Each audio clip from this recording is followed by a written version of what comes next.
This is Hidden Killers Week in Review. A look back at the most prolific stories of the week. The blood washed away, but the guilt never does. Welcome to Hidden Killers with Tony Brueski, featuring psychotherapist and author Siobhan Scott. The murder of Maddie Soto. We're, of course, watching it very closely here, what's going on with who's being charged. So far, just Stephan Stearns, who was the stepdad type figure in her life. Jen Soto, not charged with anything. In fact, she even has some immunity going on in some of the other interviews that she's given, and we have that audio on the channel as well. Joining me to discuss a very specific interview that was done with Stephan Stearns' parents, which I found to be one of the most telling. Siobhan Scott, psychotherapist and author. There's a lot to unpack in that piece of audio, and if someone wants to hear it, it is on the channel. You can find it there, Stephan Stearns' parents interview. Let's just kind of, you got a chance to listen to the whole thing. Just off the bat, what were some of your initial reactions?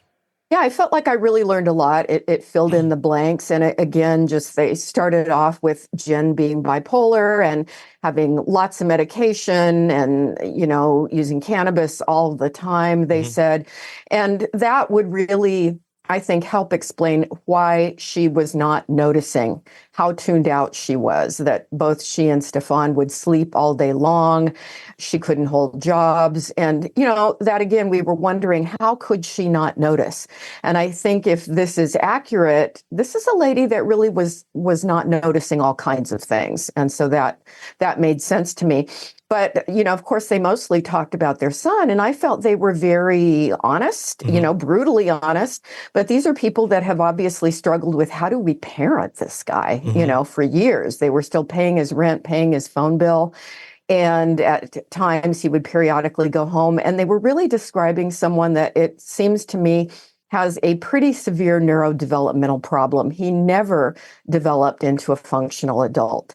And I think we could say that it's very likely that being run over by a truck twice when he was 8 years old, the truck ran over him and then backed up.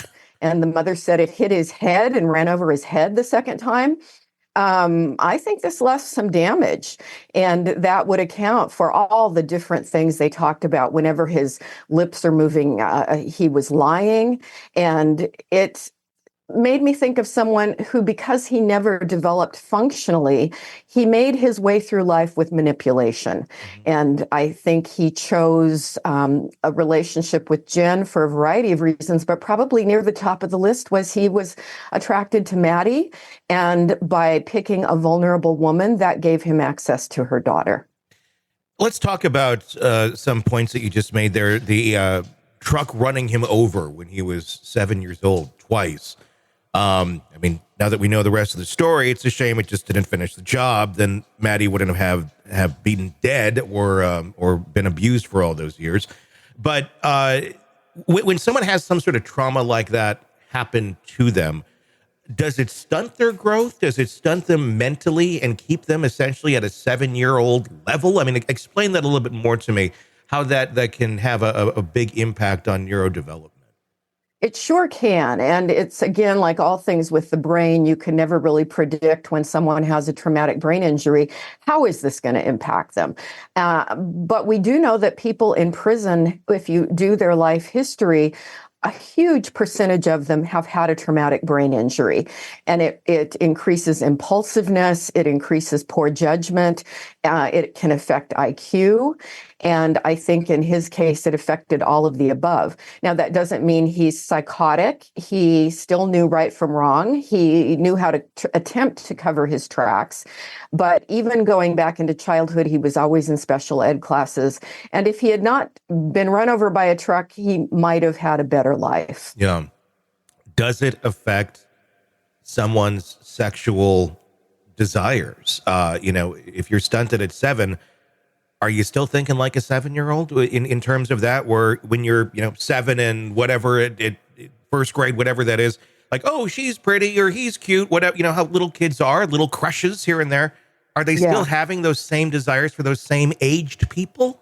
I think that's a really good speculation. I don't think we can prove it, but we do see a pattern with sex offenders who are attracted to children often they're immature in so many ways. They feel inadequate and insecure with normal functioning adult women, and they just connect better with kids because they're on that level. Yeah. So that certainly can be a part of it.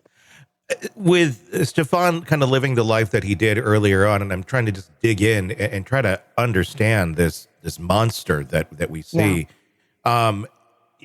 When someone has those sort of traumas that take place, obviously he was probably a kid that got picked on a lot. He was probably a kid that was kind of on the outside, never quite fit in. You can just tell that's very likely what his childhood was like.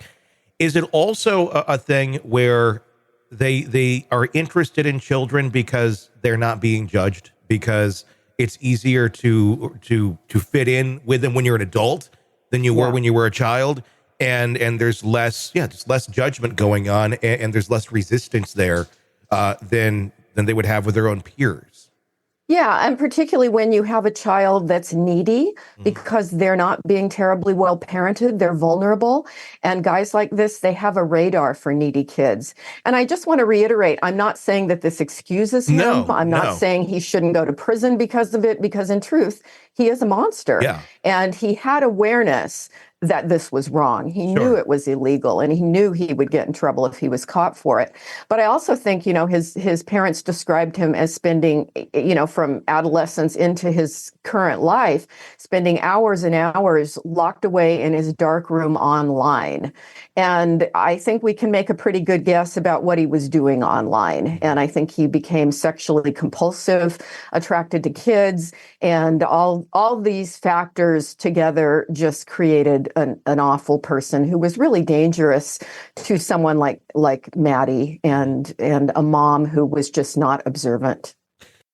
You're in the thick of a true crime saga, every detail sinking in, and then, wham, a commercial about something you couldn't care less about.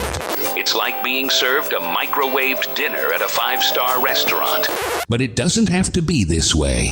Go for True Crime Today, Premium Plus on Apple Podcasts. With True Crime Today Premium Plus, you get uninterrupted, ad-free episodes, extended interviews that dig even deeper into the muck, and early access so you can brag to your friends.